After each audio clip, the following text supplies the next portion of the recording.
kind of share out into the open. What is the symbolism of pranking, and what is the importance of Alaska's prank?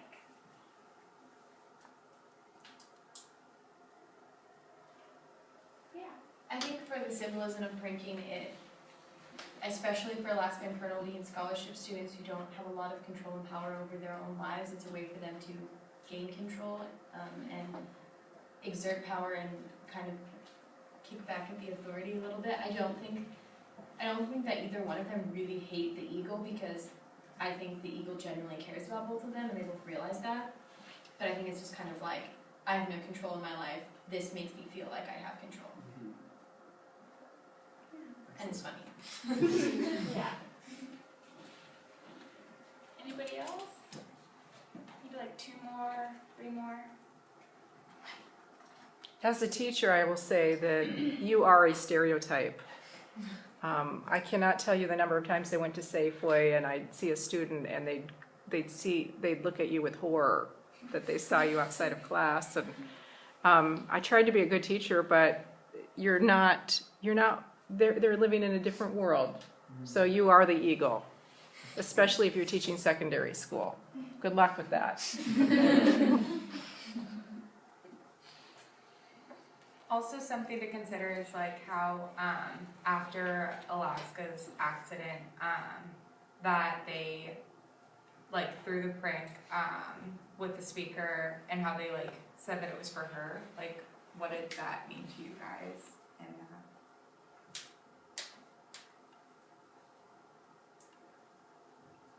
let's have someone in this corner answer.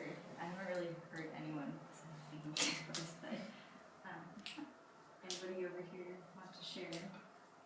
Please.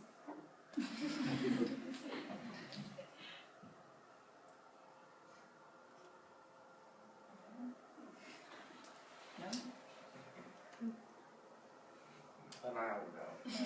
There you go. As far as the importance of the last prank with Max, I think that it was kind of important for everyone that was there, because it was kind of a big moment of closure for them, and for like a couple reasons. Miles says that, you know, with your pranks, the whole thing is you can't like claim them, but with that one, they could, like, you know, oh, this is Alaska's prank. So I think in that sense, they had closure in the fact that they got to do this big, grandiose thing that was right in kind of in line and character with something that she would have done. But also it was just them being able to, for like one of, and maybe the first time, accept like, yeah, she's gone, but like we're gonna do this to remember her, as opposed to this like weird limbo kind of surreal feeling like she's gone, but she's not, but she's getting eaten by bugs, so I don't know what this means. So I would say that's the importance of the Max prank.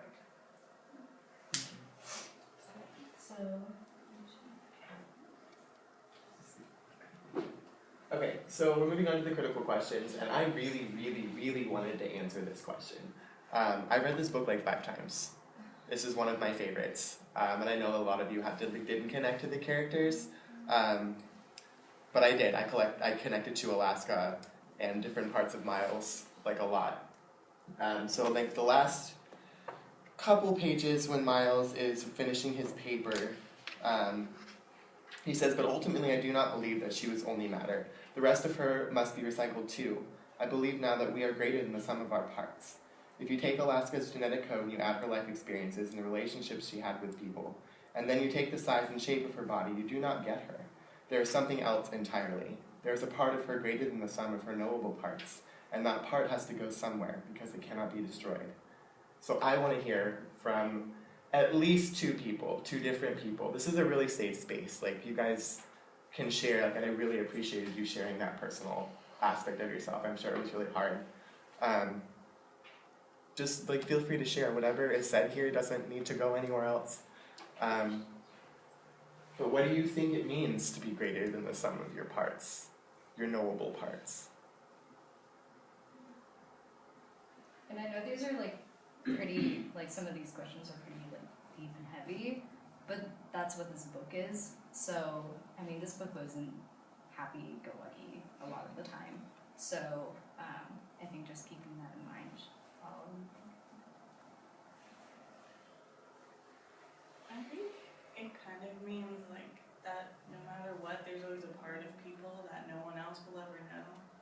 Like no matter who I know or who I talk to or how well I know people, like there's always something that is just like, only I will ever know. Which is kind of like a scary thought, or maybe it's comforting, I don't know. But that's kind of what I take that to mean. What do you think it means to be greater than that? Like greater than the parts that people will never know? What do you think it means, like, to be greater than Leah, to be greater than who you see yourself to be, or greater than Lizzie?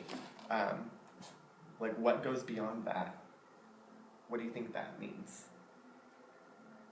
I think like a part of it can reflect like your soul, I guess, and like being a Christian personally, like it kind of makes it's comforting to know that like God sees me greater than I might see myself, or like the things that I've done in my life as a sinner, as a human, that stuff doesn't define who I am. So the things that people can see, the good and the bad, just to know that like that isn't my being and that's not who I am at the core, and that I am a child of God and a part of his kingdom and his family, and that is something that I don't think any of us will ever understand until we are there, you know. So Anyone else? I also think it kind of means like the lasting effect that you have on people, like going in and out of people's lives. If you leave a part of yourself with them, and like after people like pass away, like they've touched people's lives and they have like a lasting effect in their lives that doesn't really ever go away. Awesome. Thank you, guys. And do you guys think that Alaska's death was suicide? Personally, I think it was like a last minute decided suicide, if that makes sense, just because she was in such a bad place and she just thought, oh, this is the answer, and she just went through with it. Just because of all the evidence that the colonel was doing with getting drunk afterwards and just being like, she couldn't have fallen asleep, I mean, but he did say that he was sleepy, but I don't know. That's just what I think, but I'd like to hear what you guys have to say. So last quarter, a very good family friend of my family's killed himself. And like nobody saw it. You know, like there were signs, but nobody was looking for it, and nobody was like paying attention in the right way. But he did, and so I feel like Alaska was in that same place. Thank you, Lizzie.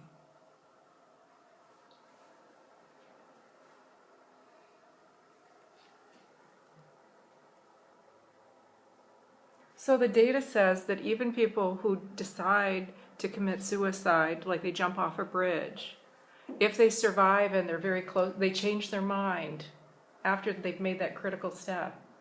But remember, if we're greater than the sum of our parts, there's grace. That's what's greater than the sum of our parts. So this person, we don't know what happened. The research says that people change their minds. So let's extend that grace to that person. Let's extend that grace to Alaska. You know, when you learn not to judge, that's maybe one thing that we don't need to judge about because we don't know. You know?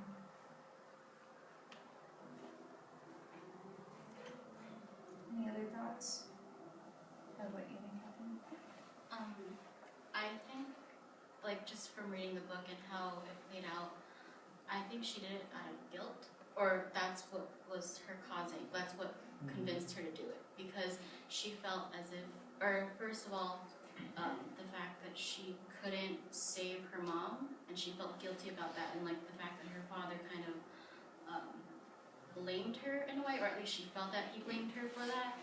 And then, so I think that weight was on her the whole time. And then, even right before that, she was happy with Miles and things like that.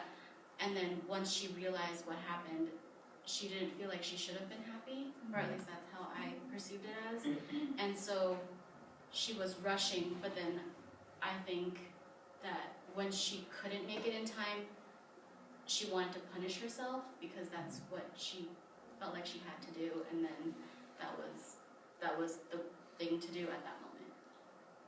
I can personally attest to feeling at that point where you feel so low and you feel like as if the world would be a lot better if you weren't here because of all of the things that have added up that you blame yourself for.